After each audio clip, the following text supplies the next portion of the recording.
Hello and good day. This is the BibleBard. A bard is a storyteller who recites traditional texts associated with a particular oral tradition, and I'm here to recite and to amplify what the literature of the Bible says about who is God and who are human beings. Here's the place we're at today in part 2 of our subject, How the Bible Was Written.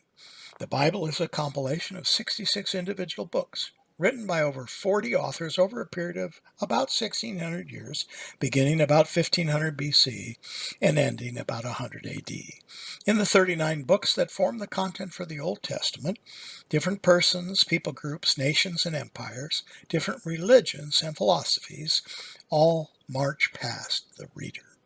The content for the Old Testament was composed during the rise and fall of the historic empires of the past, Egypt, Assyria, Babylon, among others.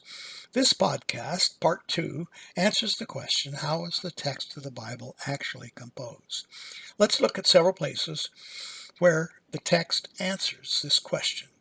In Joshua 24, verse 6, the text reads, quote, "Be very careful to obey all that is written in the book of the law of Moses, without turning aside to the right or to the left." Unquote. Comment: Joshua is the 6th book of the Bible, following the 5 books of Moses: Genesis, Exodus, Leviticus, Numbers, and Deuteronomy. The book of Joshua and many subsequent books provide commentary on the 5 books of Moses. In Joshua's case, he argues that the promises written in Moses about the ancient Hebrews receiving an inheritance in the promised land have been fulfilled. In Joshua 23, verse 14, the B and C parts, this text states, quote, "You know with all your heart and soul that not one of the good promises of the Lord your God gave you in Moses has failed. Every promise has been fulfilled." This becomes a constant theme in most of the other books, that God makes promises at one time and later in the future fulfills them. This theme of fulfilled prophecy is a reminder of who God is. He is the faithful God who lives above and outside of time, and offers the proof of the genuineness of the text. As readers, we must decide whether we are convinced by this pattern, prophecy proclaimed, prophecy fulfilled, or we reject this textual evidence as an elaborate deception practiced over 1,600 years by generations of the Jewish keepers of the content. As noted in the document How to Read the Bible, available in the BibleBard.org/store tab, the literature of the entire Bible can be divided up into the following categories: law, history, poetry, prophets, gospel, and church. In each of these categories, God makes and fulfills additional promises.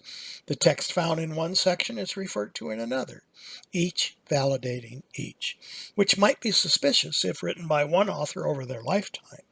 But the Bible was written by 40 different authors over 1,600 years. This textual validation is proof that this document, the Bible, comes to us as a revelation from outside and above human calculation, and can only have been composed with supernatural, alien guidance and superintendence. The fact that after the first 5 books of Moses, we have in the Bible commentary on those books, additional material that adds historical, poetical, and prophetic content, this fact is not arguable. Different authors in different centuries added new material that provided historical content from the author's own time, mixed with prophetic material for some future time. For example, in the book of Daniel, the angel Daniel is talking to, when Daniel says to him he doesn't understand what he's writing down, says to Daniel in chapter 12, verse 9, quote, "Go your way, Daniel, because the words are closed up and sealed until the time of the end," unquote. In our time, we believe we have the historical perspective now to understand the prophecy the angel gave Daniel.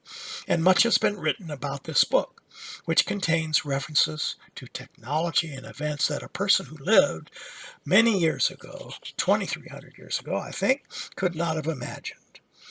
Almost every book in the Bible can be dated based upon historical events that it relates. The prophecies contained in almost every book are often found historically fulfilled in other books in their references to historical events during that time. What is fundamental to reading and understanding the Bible is getting clear who the Bible states God is and what he is like, and who human beings are. This is why the BibleBard concentrates on providing the clear, undisputed biblical texts that make these declarations. If you listen to the podcast or you read the podcast transcripts, you gain a perspective that brings all of human history and your personal history into your understanding. What is more important than understanding history, prophecy, and the plan of God in time is just knowing God himself. Everything in life falls into place once you know and become devoted to God alone. Devotion to him produces in you the ethics and morality that the study of ethics and morality can never impart. Devotion to God is superior to sacrifice, offerings, prayers, gifts, and everything else theology describes. Devotion to God overcomes everything that the study of doctrine fails to impart. If you are rightly devoted to God, you do not need anything else in order to live your life in the world, for he is with you, and he says he will never leave or forsake you. Scoffers who do not believe in the supernatural say that many of the Bible prophecies made at one date, which were later specifically fulfilled at a future date, are lies. In effect, scoffers think that the Bible's redactors, who lived after a prophesied event, edited the previous text to post-date the predictions so it would appear that there was a supernatural communication. Most classes in religion continue to promulgate this speculation as fact in our universities. This would be, if true, an enormous conspiracy theory that would have had to occur over many human generations during the 1600-year writing period of the Bible. Editors from many generations would, without knowing each other, have had to seize on hundreds of texts, change hundreds of copies of Bible components spread across the known world to make such a conspiracy successful. If you do not believe in the supernatural, this is a convenient way to account for occurrences in history that clearly appear to be supernatural. Upon reading the text, every reader of the Bible has to make a decision about the truthfulness of the text. Did Jesus truly heal a leper by touching him? See Luke chapter 4, verse 12. Did Jesus heal a paralytic who was carried before him in a great crowd? See Luke 5, verse 24.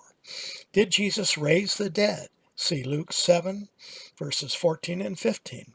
Did Jesus drive a demon out of a man who was mute?